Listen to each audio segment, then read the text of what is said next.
Shalom jemaat yang dikasihi Tuhan, kembali kita dalam renungan hari ini diambil dalam 1 Timotius pasal yang pertama ayat 3 hingga ke-7 yang berbunyi demikian.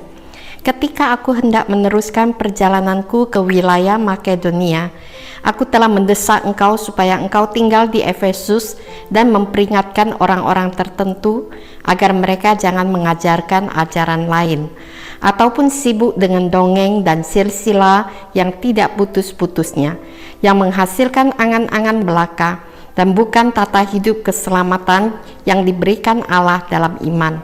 Tujuan peringatan itu ialah kasih yang timbul dari hati yang suci, dari hati nurani yang murni, dan dari iman yang tulus ikhlas. Ada orang yang menyeleweng dan yang tersesat dalam omongan yang sia-sia. Mereka itu hendak menjadi pengajar hukum Taurat tanpa mengerti perkataan mereka sendiri dan hal-hal yang mereka kemukakan sebagai sesuatu yang mutlak.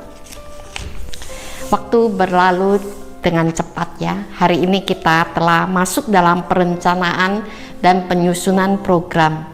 Semua itu dengan tujuan membawa umat dalam pengenalan akan Tuhan, agar umat dapat tertib hidup keselamatan yang diberikan Allah dalam iman.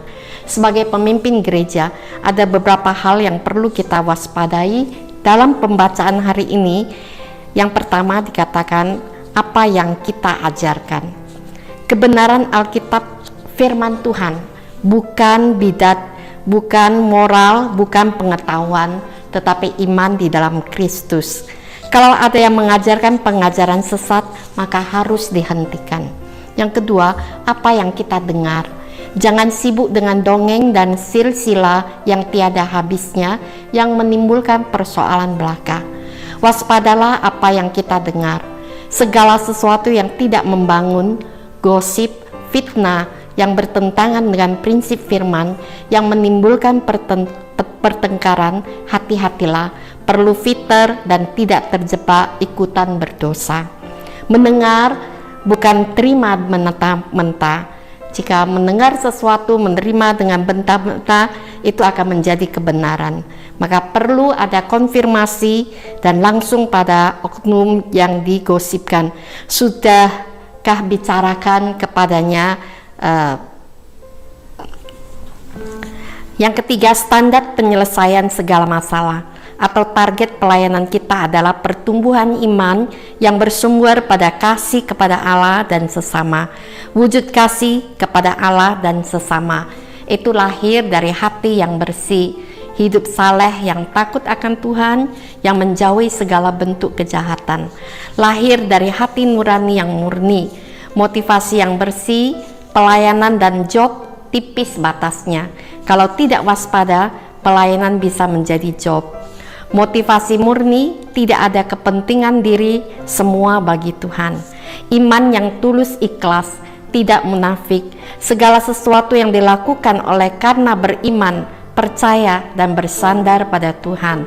Fokus pada Allah, bukan diri dan pengertian yang duniawi, melainkan oleh iman, pengharapan dan kasih dalam Tuhan.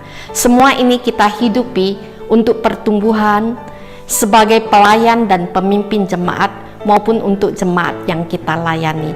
Ayat 6 dikatakan, ada yang tidak mencapai tujuan, gagal karena dalam omongan yang sia-sia. Mari kita mawas diri dalam mengajar, mendengar dan melakukan dalam kasih kepada Allah dan sesama. Lahir dari hati yang bersih, nurani yang murni, dan iman yang tulus ikhlas, sehingga terjalin hidup persaudaraan yang akrab, bertumbuh bersama dalam pengenalan akan Allah yang hidup dalam kasih-Nya. Tuhan berkati firman-Nya dan menolong kita bertumbuh seturut kehendak-Nya. Amin. Bapa, kami bersyukur dan terima kasih untuk firman-Mu yang senantiasa memberikan kami penuntun hidup untuk kami hidup seturut pimpinan-Mu. Terima kasih Bapa, di dalam nama Tuhan Yesus kami bersyukur. Amin.